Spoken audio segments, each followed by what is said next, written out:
That's right, show me someone that plants cherry tomatoes, and I'll show you somebody that has too many cherry tomatoes to eat. And if you're one of those people, there's no better way to use up all those extras than by making this delicious and dangerous looking salsa. And for whatever reason, if you didn't plant cherry tomatoes, don't worry. They're super easy to find at the market, especially this time of year when they're extra sweet. So to get started, we're going to take a foil-lined baking sheet and drizzle on a little bit of olive oil and brush that all over.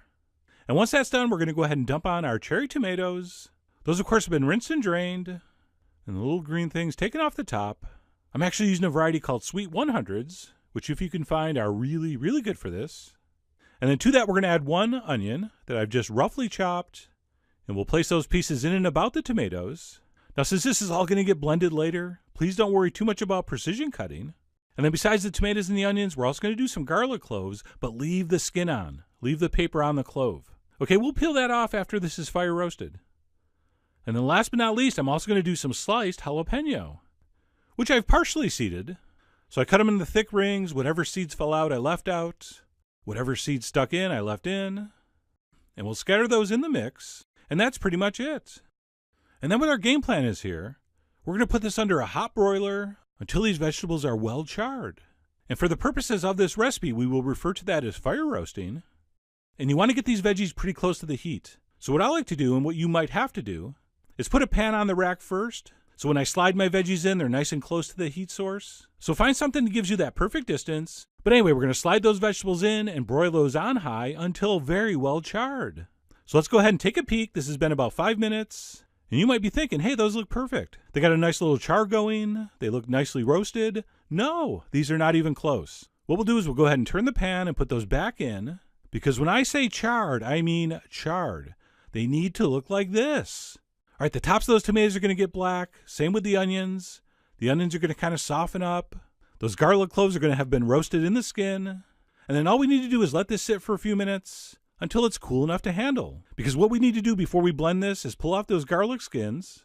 Now, of course, I didn't take my own advice because I was in a hurry.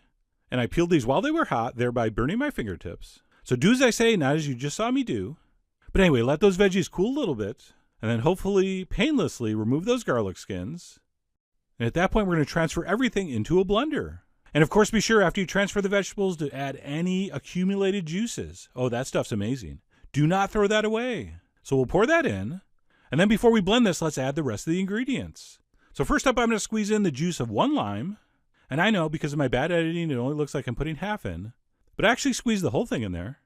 And then we will season this up with some salt, a good amount, and some freshly ground black pepper. We'll also do a few shakes of cayenne. It doesn't need it, but we're going to put it anyway. And I apologize, in between each of these ingredients, I keep bumping the table. Hey, I got big hips, what can I say? I also want a very small pinch of dry oregano, just a little bit, and a little pinch of ground cumin, or cumin, depends on where you're from. And then last but not least, a nice handful of fresh cilantro leaves, and that is ready to blend. So we're going to head over to the blender. And by the way, blender makers, you're putting too many buttons on these things.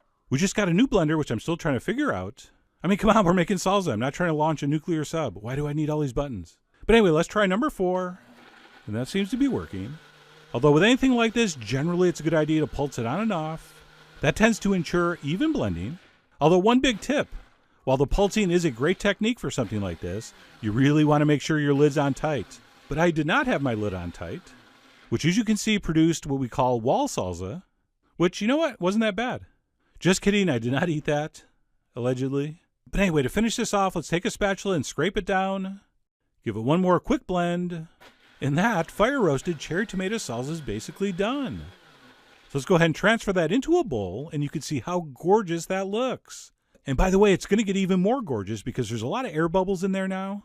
So as this sets, it's going to get even darker and more sexy looking. Now, obviously at this point, you're going to want to taste. You can adjust the seasonings a little bit, especially salt. But you really do want to do the final adjustments once this is cold, which is the next step. We really want to wrap this up and put this in the fridge for a few hours to develop the flavors. Okay, yes, you can serve it right away, but much better if you let it sit for a few hours, okay? So I did let mine sit and mature. I pulled it out, I tasted it again, I adjusted for salt, as I mentioned earlier. And of course, we're going to transfer that into some kind of appropriate serving container, which as you can see, I surrounded with chips and garnished with a little sprig of oregano. We gave cilantro the day off.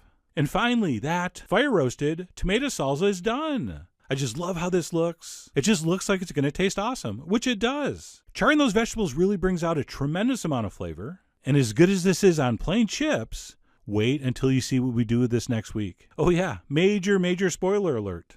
Very, very soon we're going to be using this fire-roasted salsa on our official Food Wishes version of carnitas. So stay tuned for that. And in the meantime, I really hope you give this amazing salsa a try. And yes, that is how you pronounce it, salsa. I mean, come on, who are you going to believe, me or your Spanish teacher? But anyway, no matter how you pronounce it, you definitely should make it. So head over to foodwishes.com for all the ingredient amounts and more info as usual. And as always, enjoy.